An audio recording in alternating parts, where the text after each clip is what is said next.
Come and listen to my story about a man named Jed. A poor mountaineer barely kept his family fed. And then one day he was shooting at some food, and up through the ground come a bubbling crude oil, that is, black gold, Texas tea. Well, the first thing you know, old Jed's a millionaire. The kinfolk said, Jed, move away from there. Said, California is the place you ought to be. So they loaded up the truck and they moved to Beverly Hills, that is, swimming pools, movie stars. The Beverly Hillbillies.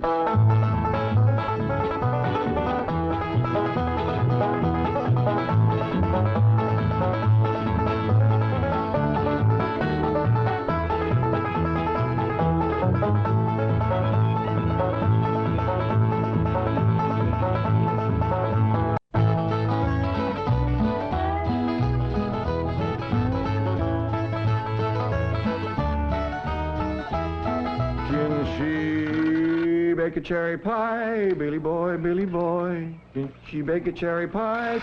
Charming Billy. She can bake a cherry pie, quick as a cat can wink her eye. She's a young thing and cannot leave her mother. Well, Granny, did you pick out your spot yet for the garden? Yep. I kind of favor a patch right close here to the house. Yeah, I'll plow you up something there directly. Yeah, just enough for some onions and taters and some rudibakers. And a few rows of corn. Paul? Morning, Granny. Paul, can I help you with the plowing and the spading? Well, Ellie, I'd rather you put on one of them pretty dresses that Miss Hathaway got you. But, Paul, I can plow better in these clothes. Plowing. You know, Ellie, I'd like you to wear one of them dresses kind of regular. Wouldn't you, Granny? You're mighty fetching in a dress, Ellie. Prettier than a tub of fresh churned butter. Paul, if I go to wearing them dresses, Jethro will make fun of me. I reckon he hadn't better. Now, you run along and put on something with skirts. All right, but he hadn't better make fun. He won't, he won't. You know, speaking of Jethro, I think he's got himself a sweetheart. The banker's secretary? That's right. They was out together last night. What'd they do? Well, I don't rightly know for sure, but it was something to do with bowls. All you do with bowls is eat. Yeah, I reckon that's what it was then. She said she was going to take him bowling. You know, Jed, I kind of like that Miss Hathaway. Yeah, I think she kind of likes us, too. Oh, those marvelous Clampetts. Those simple, rugged mountain people. The more I see of them, the more I am impressed. Yes, now Never have I observed such strength of body, mind, and character. Yes, now They stand like boulders in the pebble-strewn landscape of Beverly Hills. Like mighty oaks among bushes. Like quiet. Now, like I admire them, too. But those boulders need polishing, and we've got to put some city leaves on those oaks before my wife gets back from Boston. Incidentally, in any endeavor requiring physical strength, they are most exceptional. I took Jethro bowling last night. Here's the bill. $3,000. How many games did you bowl? Well, you see, what happened was this. I said to Jethro, pick up that bowling ball, she says, and see can you knock over them pins down yonder. They's just sticks. Anyway, I snatches up that rascal, draws back, and lets her fly. Did you knock down them pins? Yeah, the pins, the pin boy, the end of the building, a brick wall, and a signboard down on Sunset Boulevard. I bet you Miss Jane didn't do that good. Well, she didn't even try. She just looks at me and says, Jethro, you're strong as an ox and twice as handsome. Ain't no two ways about it, Granny. That city girl is sweet on this boy. I reckon so, the way she's bragging on his looks. You are handsomer than an ox. Thank you, Granny. Cousin Ellie, you're a city girl now. Do you You think... see there, Paul? I told you this would happen if I took to wearing these dresses. You call me that again, and I'll turn you every way but loose. Say nothing but city gal. Elly May, Clampett! Get up from there or you're going across my knee. And Jethro, you're going across mine. What did I do that was so all-fired bad? In that dress, she looks just like a city gal. You did it again! I reckon we better better go out there and see she don't hurt him.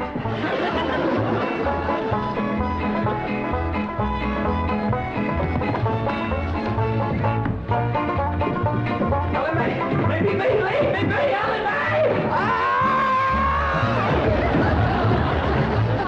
Jethro, now that we're living in a city, you got to learn to use the steps.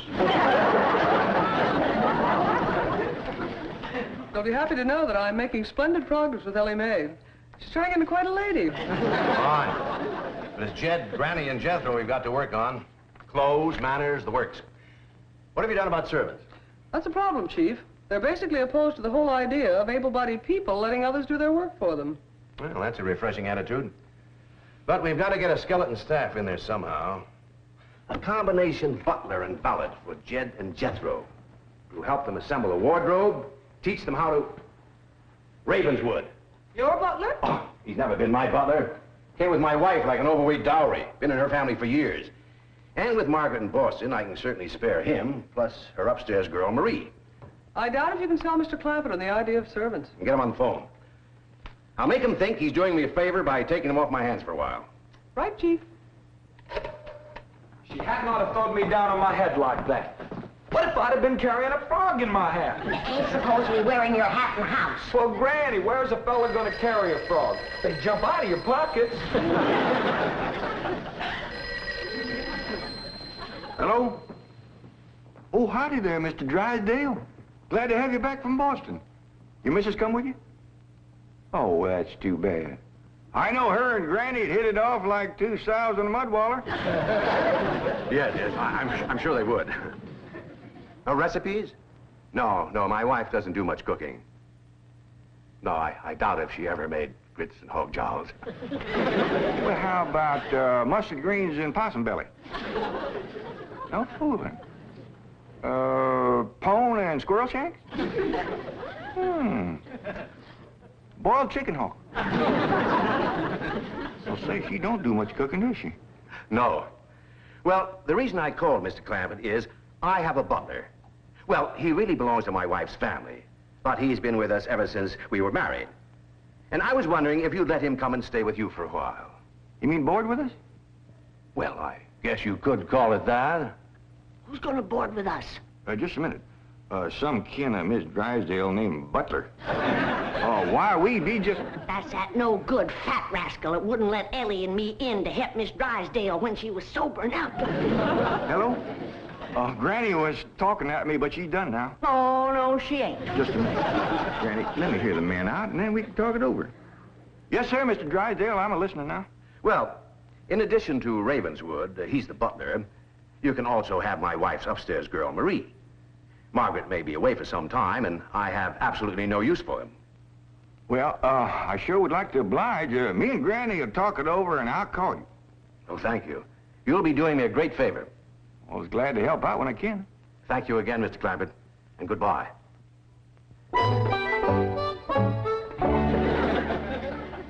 Is somebody coming to live with us, Uncle Jed? Maybe, Jethro, maybe. Why don't you go out and make up with your cousin Ellie? Okay, Uncle Jed. All right, Jed, let's have it. We gonna board that butler fella? Well, Mr. Drysdale'll take it mighty kindly if we did. He says he ain't got no use for him. I don't like him myself. You only met him once? Once was enough. I asked him real nice. I said, are you a-doing for Miss Drysdale that she's feeling poorly? Are you doing the washing and the scrubbing and the cleaning for her?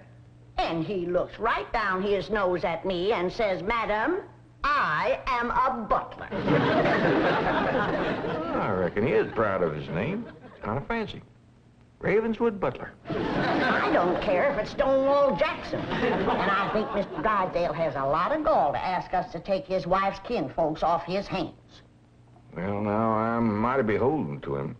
You know he's keeping my $25 million in his bank, and he ain't charging me one penny to do it. That's his business. You didn't ask him to do it. Well, now, Granny, if it was just Mr. Butler, I might agree with you, but there's a sad side to the story, too. What's that? Well, you've heard of Mr. Drysdale speak of his stepson? That's his wife's boy by her first marriage? The one they call Sonny? Yeah. Well, it seems she's got a girl, too. And there must be something wrong with her. What? Well, I don't know, but they keep her upstairs. No. Yeah. He spoke of her as my wife's upstairs girl. The poor thing. Her name's Marie, and he'd like us to take her and Mr. Butler. Doggone it, Jed. We got enough to do to take care of this big place without... He didn't say what was ailing her, huh?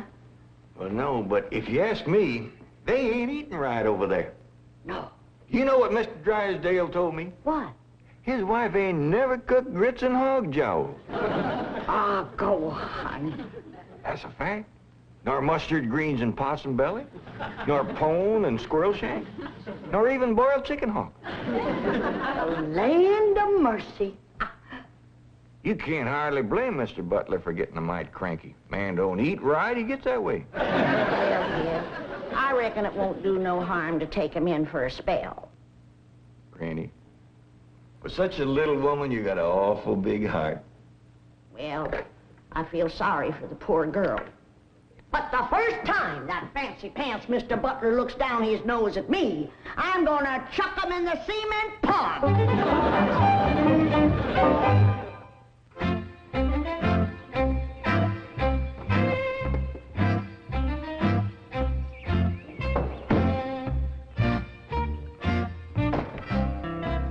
Now, I'm doubling your salaries for the length of time you stay at the Clampett home. But if one word of this gets back to my wife in Boston, you're both out of work with no references.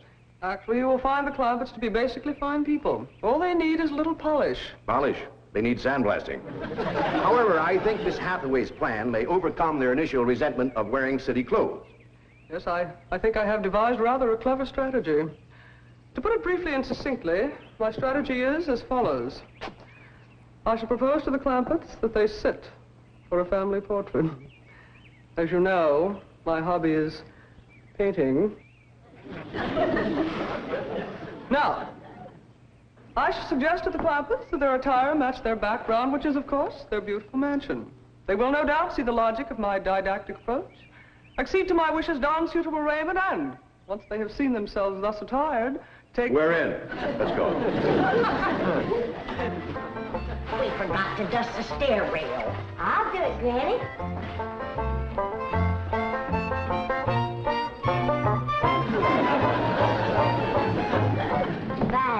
Wearing boys' clothes does come in handy sometimes. Hi, Ginger Granny. I think we got her all spick and span for the company.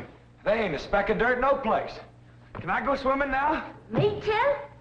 As soon as we help Granny clean up the kitchen.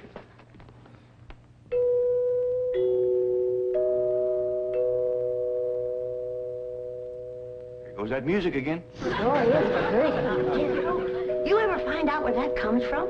Know 'em, Granny. Every single time I commence to looking for it, somebody comes to the door. Nobody to the door now? There will be. You'll see.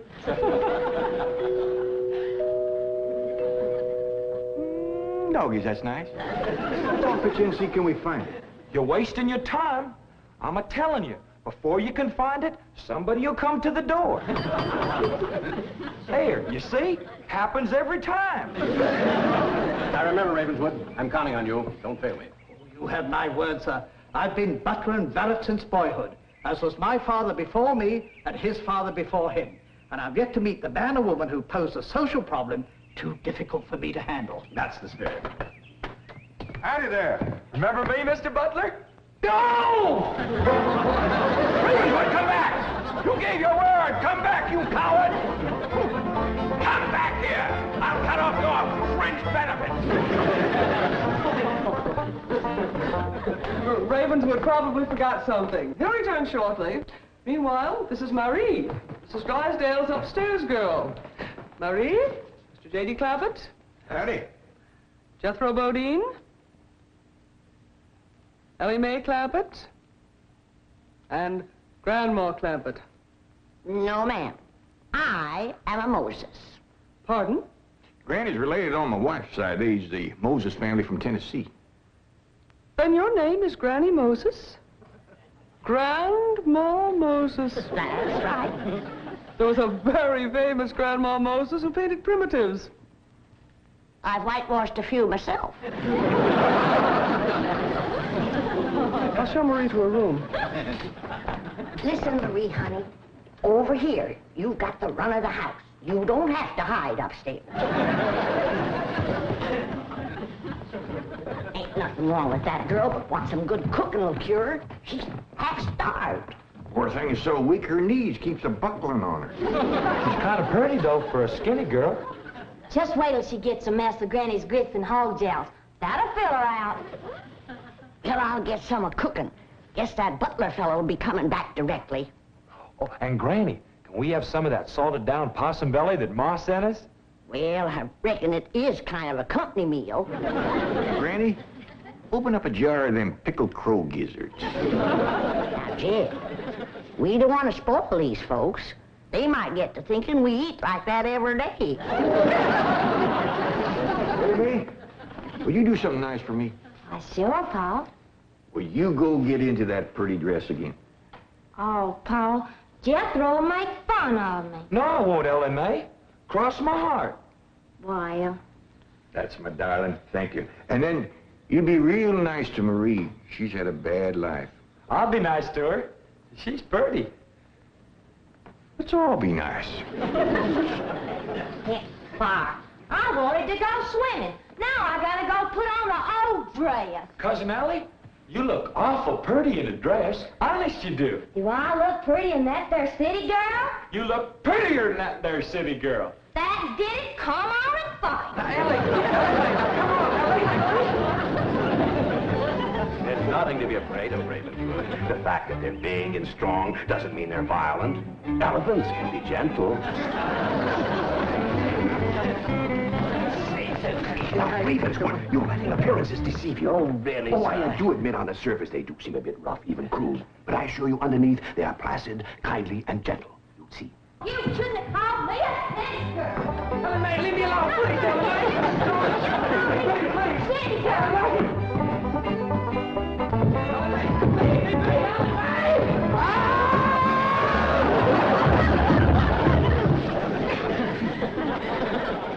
Mr. Butler, don't never say anything nice to that girl. She'll kill you. Ravenwood, come back here. Coward! Come back! You promised! Ravenwood! I found your granny when Mr. Drysdale said he didn't have no use for Mr. Butler. He sure wasn't fooling. I just seen him cut through the brush chasing him with a stick. Mr. Butler gets sassy with me, I'll chase him with more than a stick. Jan, Ellie throwed me down on my head again. If she don't stop that, I'm gonna get a headache. Stop riling her, Jethro. But golly, all I said was she's pretty. That ain't no call to bust a fella's head. How you doing? Oh, howdy, Marie. Hi, Marie. Are you hungry, darling? No, madam. I'm whooping up something here that'll just set your mouth to watering. Put some strength in your limbs, too. Tell her what it is, Granny. A great big mess of grits and hog jowls. And salted down possum belly. Cold pickled crow gizzards. How you like that? Don't tell me that child ain't hungry. Why, she's ready to drop in her tracks. Set her at the table and I'll dish up a mess. No, please. I only came in to bring a message from Miss Hathaway. She's preparing to paint a family portrait, and she wishes to know if you all will sit for her. May I tell her that you will sit for her? Well, yeah, I reckon we'll do that. Merci.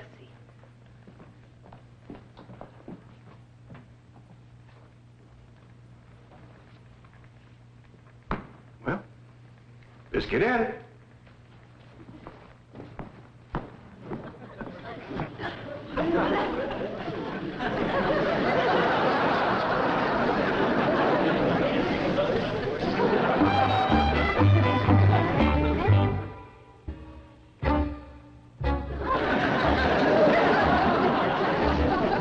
It's all right to talk while we're sitting. Yeah, I reckon. I found out something about Marie.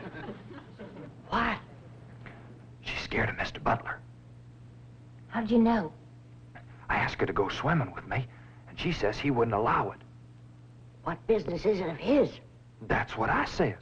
And she says he's a butler, and I'm just an upstairs girl. And I got to do whatever he says. We'll see about this. Oh, dingies. Let's hit let Mr. Drysdale find him and give him a whooping. I'll catch him, Granny. Well, Elly, you go put a dress on like you promised. Uncle Jed, I'm going swimming. If I see him, I'll fetch him in. Don't go jumping in with your clothes on again. Well, I won't, Uncle Jed. Miss Hathaway, she gave me a present last night. She says it's something special for her to go swimming in. What'd she give you? Oh, pair of trunks. You go swimming in a cement pond. Boy, it's too big to go swimming in a trunk. Ed, In a pair of them. I got a feeling that Mr. Butler feller is going to be trouble. Yeah, we can handle him. Well, I still say that I think Mr. Drysdale has a lot of nerve to ask us to board his wife's relations. Maybe he's just fed up. Man can get awful tired of having his wife's kin underfoot all the time.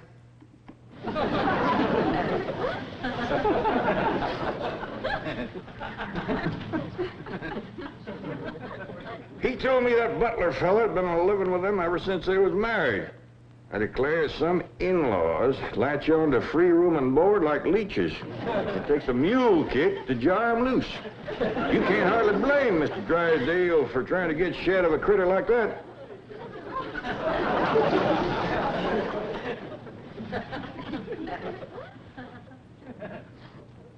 Is that the way you feel? You bet it is. I'll see how fast I can get packed. I'll get out from underfoot just as quick as I can. No, Jeff. I know when I'm not wanted. It don't take no mule kick to get shed of me. Darnation, Granny, I wasn't talking about you. We couldn't get along without you. No, Jeff.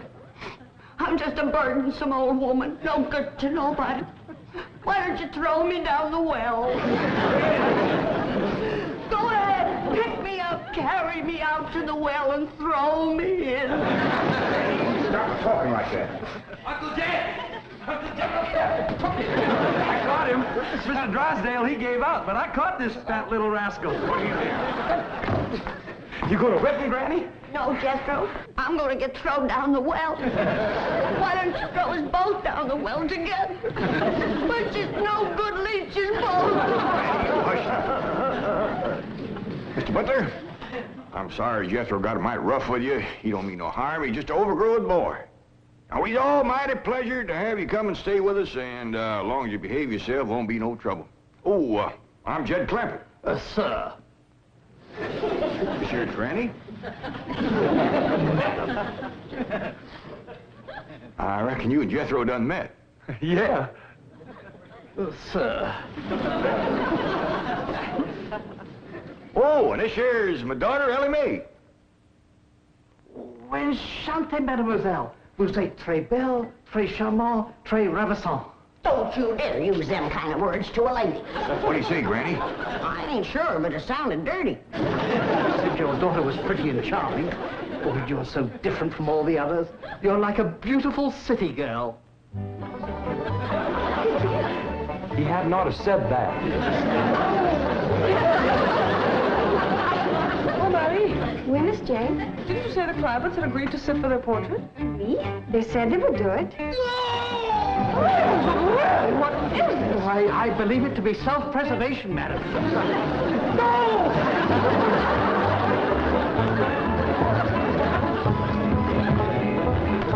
Don't take to the stairs, she'll catch you sure. Say now, let me go, now, really.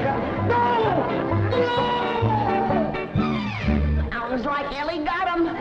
Afraid so. Will somebody please tell me what is transpiring? Uncle Jed! Elly throwed him all right, but I caught him before he hit the floor. So here you are. Well, now, everything seems to be fine. You see, Ravenswood, didn't I tell you the Clampetts were kindly, gentle people? Yes, sir. Thank you, sir.